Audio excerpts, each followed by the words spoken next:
नमस्कार दोस्तों, स्वागत है आपका मेरे YouTube चैनल में और आशा करता हूँ आप सभी लोग ठीक होंगे।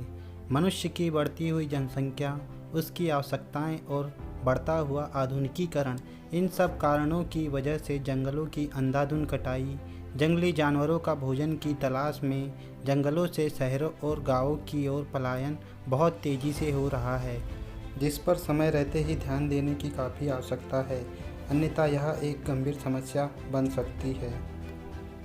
आइए दोस्तों जानते हैं वन्य जीव संरक्षण अधिनियम के बारे में।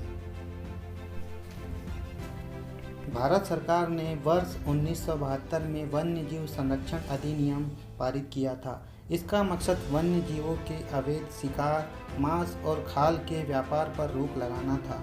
इसे वर्ष 2003 में संशोधित किया गया, तब इसका नाम भारतीय वन्य जीव संरक्षण अधिनियम 2002 रखा गया। इसमें अब पशुओं के साथ साथ मछली को भी शामिल किया गया। इसके तहत दंड और जुर्माना को कहीं कठोर कर दिया गया। राज्यसभा में 2013 में इसे फिर से संशोधित किया गया। इसमें वन्य जीवों से संबंधित अपराधों के लिए कठोर सजा तथा भारतीय कानूनों को अंतर्राष्ट्रीय कानूनों आदि के अनुसार बनाने का प्रयत्न किया गया है। कुछ परिस्थितियों को छोड़कर पशुजाल के उपयोग पर प्रतिबंध लगा दिया गया है। संरक्षित क्षेत्रों के प्रबंधन में ग्राम सभा तथा ग्राम पंचायत को शामिल किया गया है। अंडमान निकोबार द्वीप समूह की शिकारी जनजाति को कुछ हद तक शिकार के अधिकार प्रदान किए गए हैं। ये कानून केवल जंगली जानवरों ही नहीं बल्कि सूचीबद्ध पक्षियों और पौधों को भी संरक्षण प्रदान करता है। हालांकि ये जम्मू और कश्मीर में लागू नहीं होता, वहाँ उनका अपना वन्य कानून अधिनियम है। आइए जानते हैं इसके प्रावधान के बारे में। इसमें कुल 6 अनुसूचियाँ हैं जो अलग अलग तरह से वन्य जीवन को सुरक्षा प्रदान करती है।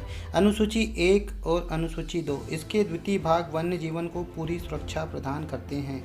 इनके तहत अपराधों के लिए कड़ा दंड तय है। अनुसूची 3 और अनुसूची 4 इसके तहत भी वन्य जानवरों को संरक्षण प्रदान किया जाता है, लेकिन इस सूची में आने वाले जानवरों और पक्षियों के शिकार पर दंड बहुत कम है।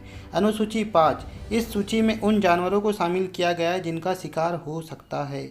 छठी अनुसूची इसमें दुर्लभ पौधे और पेड़ों पर खेती और रोपण पर रोक लगा दी गई है। इस अधिनियम के तहत वन्य जीव को पकड़ने की कोशिश करना, उन्हें नुकसान पहुंचाना पूरी तरह गैर कानूनी है। इसके अलावा वन्य जीवों के लिए बने अभयारण्य में आग लगाने, हथियारों के साथ प्रवेश करने पर रोक है। वन्य जीव संरक्षण अधिनियम के तहत जंगल के पेड़ पौधों को तोड़ना या काटना मना है। इसके साथ ही वन्य जीवों के शरीर, अंग और चमड़ों का व्यापार करना, सजावट के तौर पर इस्तेमाल करना पूरी तरह प्रतिबंधित है। इस संशोधन विधेयक में अभयारण्य तथा उनकी सीमा में शिकार करने पर 5 से 7 साल की सज़ा और 5 से 25 लाख तक जुर्माने का प्रावधान किया गया है, जो पहले 3 से 7 साल की सज़ा व 10,000 रुपये का जुर्माना था। अपराध दोहराने वाले को 7 साल की सज़ा और 30 लाख तक जुर्माना देना होगा।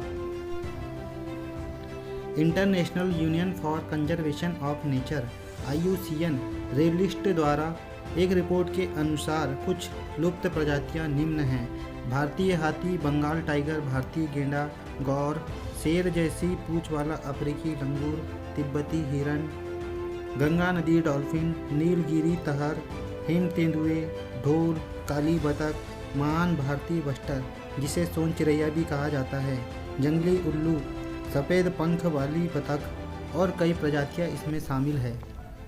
पक्षियों के विलुप्त होने पर जहां अनेक प्रकार के कीड़े मकोड़े पनप रहे हैं, वहीं धरती के लिए उपयोगी माना जाने वाला केंचुआ भी आज नष्ट हो रहा है, जिससे धरती की उर्वरक शक्ति प्रभावित हो रही है। वहीं मरे हुए जीव जंतुओं को खाने के लिए चील, गिद्ध, बाज व कौवों की संख्या इतनी होती थी कि शायद ही उनकी गिनती की जा सकती थी, लेकिन वह भी अब बहुत कम नज़र आने लगे हैं। प्रकृति के बिगड़ते संतुलन के पीछे अधिकतर लोग अंधाधुंध कीटनाशक दवाइयों का प्रयोग मान रहे हैं। दोस्तों, यही हाल रहा तो आने वाली नई पीढ़ी इन वन्य जीवों को केवल इंटरनेट पर ही देख पाएगी। धन्यवाद।